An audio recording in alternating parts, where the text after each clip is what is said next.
Los cuatro hijos idiotas del matrimonio Mazzini pasaban todas las tardes sentados en un banco, esperando la caída del sol. Ellos se babeaban, tenían la lengua por fuera y unos ojos estúpidos. Eran inanimados. Al menos, casi siempre lo eran.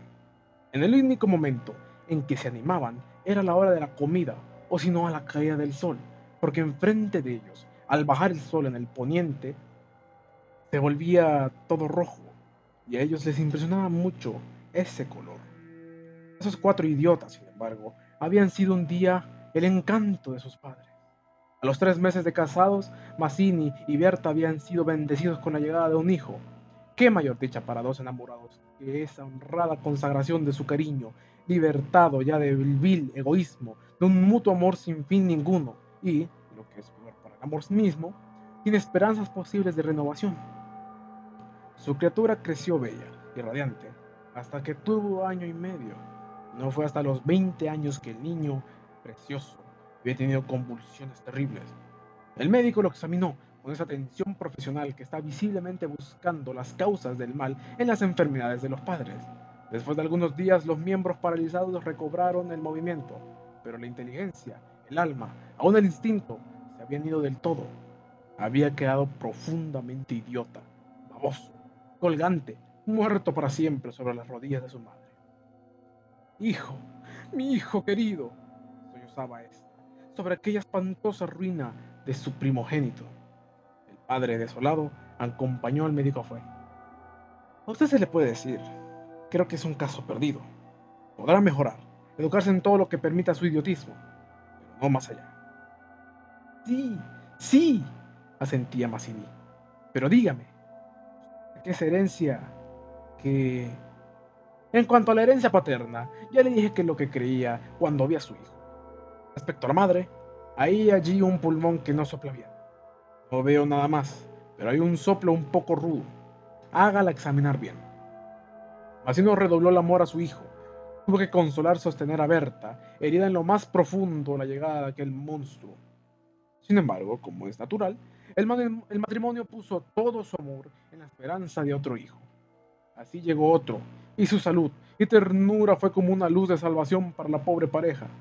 Pero a los 18 meses, las convulsiones del primero se repitieron, y al día siguiente amaneció idiota. Los padres cayeron en una honda desesperación. Toda su apasionada ternura no alcanzaba a crear un átomo de vida normal. Solo pedían un hijo, pero un hijo como todos. Del nuevo desastre brotaron nuevas llamaradas de dolorido amor, un loco anhelo de redimir de una vez para siempre la santidad de su ternura. Entonces tuvieron hijos de nuevo, esta vez mellizos. Punto por punto se repitió el proceso de los dos mayores. Pasados 3 años desearon de nuevo ardientemente otro hijo, confiando en que el largo tiempo transcurrido hubiera aplacado la fatalidad. No satisfacían sus esperanzas. En ese ardiente anhelo que se exasperaba en razón de su infructuosidad, se agriaron. Hasta ese momento, cada cual había tomado sobre sí la parte que le correspondía en la miseria de sus hijos. Pero la desesperanza de redención ante los cuatro monstruos que habían nacido de ellos echó afuera esa imperiosa necesidad de culpar a los otros. Iniciáronse con el cambio de pronombre. Tus hijos. Y como a más del insulto había la insidia, la atmósfera se cargaba. Estos choques empezaron a ser recurrentes para la pareja. Pero en las inevitables reconciliaciones, sus almas se unían con doble arrebato y locura por otro hijo. Así nació una niña. Vivieron 2 años con la angustia a flor de alma, esperando siempre otro desastre. Sin embargo, nada pasó, y los padres pusieron en ella todo su amor. Fue tanta la atención que le prestaron a ella, que empezaron a ignorar a las cuatro bestias nacidos de ellas, algo que aún en los últimos tiempos nunca hicieron. Berta cuidaba siempre de sus hijos. Solo recuerdo la horrorizaba como algo atroz que lo hubiera obligado a cometer.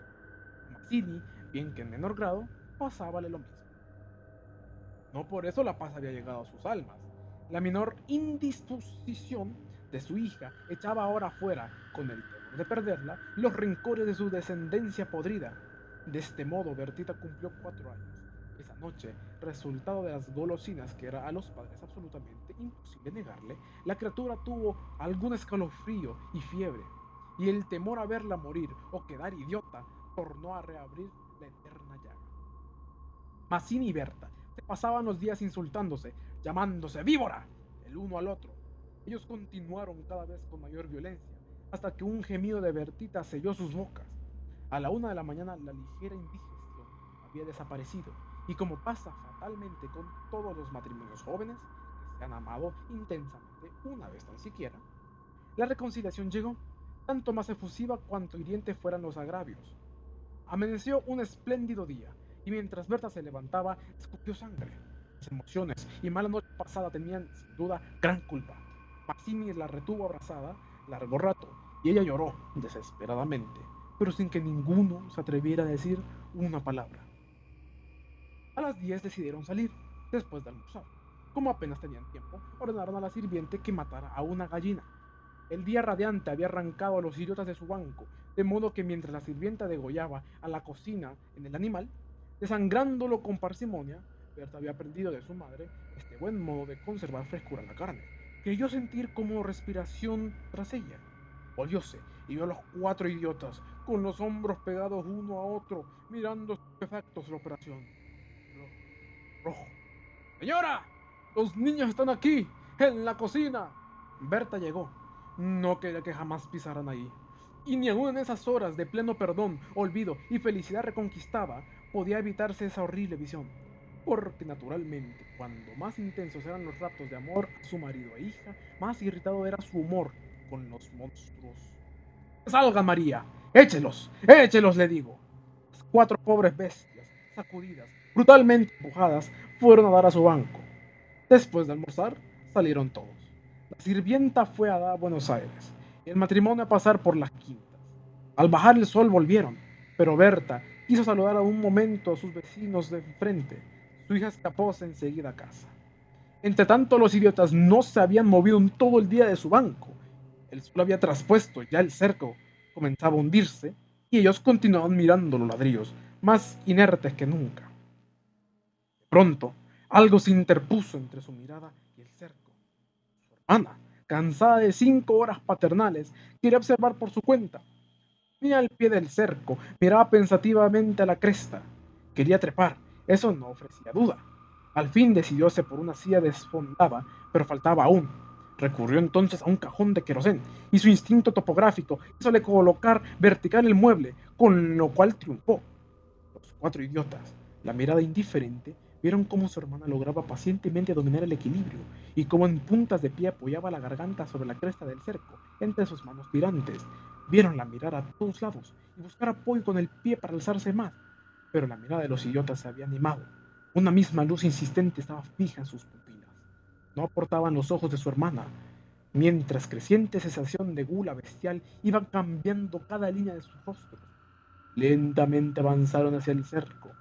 La pequeña, que habiendo logrado calzar el pie, iba ya a montar a horcajadas y a caerse del otro lado, seguramente, sintióse cogida de la pierna. Debajo de ella, los 8 ojos clavados en los suyos le dieron miedo. ¡Soltame! ¡Déjame! Gritó sacudiendo la pierna, pero fue atraída. ¡Mamá! ¡Ay, mamá! ¡Mamá, papá! Lloró imperiosamente.